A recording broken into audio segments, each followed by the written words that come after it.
देखो आज निश्चित भाव में ओमफेड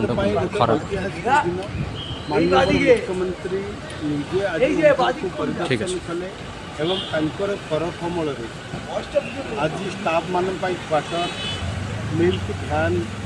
एवं आमर मिल्क पाउडर को आज से उद्घाटन कले हाथ में आज शुभारंभ कले एवं से चाषी मान सहित आलोचना कले एपरी भाव में आउरी चाषी कूल उपकृत होगा लोक मानक सहयोग मिल एवं दुग्ध उत्पादनकारी मानक केमती ओमफेड आउरी सहयोग कर दिगरे आज आलोचना करागला। आउ गोटे कथा जो ऐतिहासिक मुख्यमंत्री कामधेनु योजना एथि जो 70% पर्यंत सब्सिडी दुईटी गाई दि जाऊँगी से गाई आगुरी जो बाहर आने कंडीशन अच्छे आज एनडीडीबी सहित चुक्तिनामा सेक्टर वाला एनडीडीबी गाई आणिक चाषी मानक एठी ओडिशार पहुँचे देवार व्यवस्था गोटे चाषी आम 2,30,000 टंका रखीचु मुख्यमंत्री कामधेनु योजन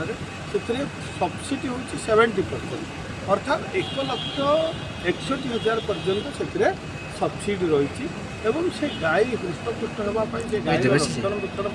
गोमाता योजन तार विभिन्न प्रकार जो वैक्सीन रही मेडिसिन रही देवार व्यवस्था रही एवं तार जो बाछुरी जन्म हम से बाछुरी जो माई बाछुरी जन्म हम 28 मास पर्यंत खावाई देवार व्यवस्था रही 20,000 टंकार 14 क्विंटाल खाद्य देवा तेणु आज गोपालन क्षेत्र को मुख्यमंत्री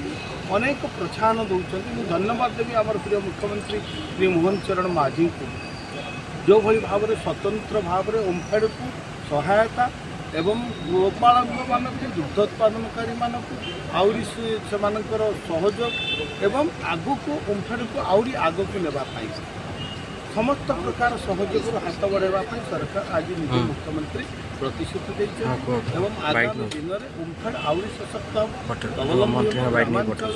लोक अर्थनैतिक उपार्जन में साहाय्य